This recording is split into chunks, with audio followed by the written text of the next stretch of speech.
అక్కడ బిజినెస్ లో చూసుకోవడానికి మీరున్నారు కదమ్మా. అవునత్తయ్య, అక్కడ బిజినెస్లని మీరు డెవలప్ చేయండి.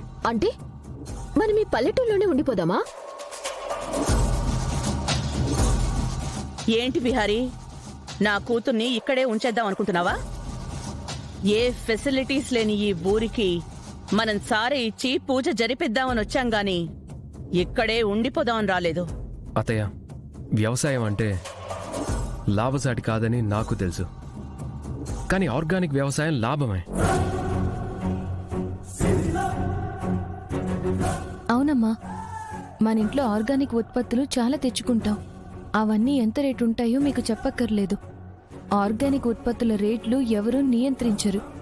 క్వాలిటీని బట్టి ప్రైస్ ఉంటుంది.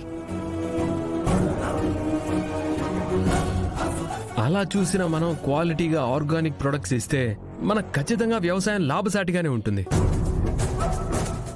మనమెందుకు వ్యవసాయం చేయం? వ్యవసాయం వచ్చిన వాళ్ళకే డైరెక్షన్స్ ఇచ్చి మనం పంటని పండిస్తాం.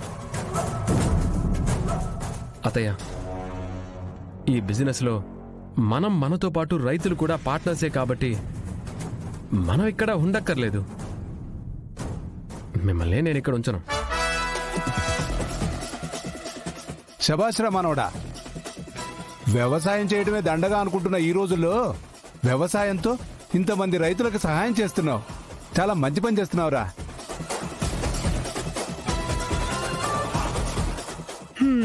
అంబిక, వాడు చెప్తోంది మనకి బాగా ఉపయోగపడేలా ఉందిగా.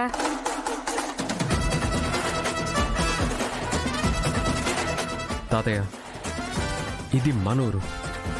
ఇక్కడి జనం మన వాళ్ళు అనుకునే నేను ఈ ఆలోచన చేశాను. అతయ్య, నేను ఈ బిజినెస్ గురించి మీకు చెప్పకపోవడం నా తప్పు. కానీ మంచి పనిని మీరు ప్రోత్సహిస్తారనే ఉద్దేశంతోనే నేను ఇదంతా చెప్పలేదు. ఈ విషయంలో మీరేమన్నా అనుకుని ఉంటే ఐఎమ్ వెరీ సారీ.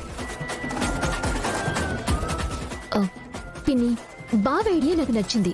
అమ్మా, మనం ఇక్కడ ఎక్కువ రోజులు ఉండక్కర్లేదు. బావా, నీ బిజినెస్ కి నా సపోర్ట్ ఉంటుంది.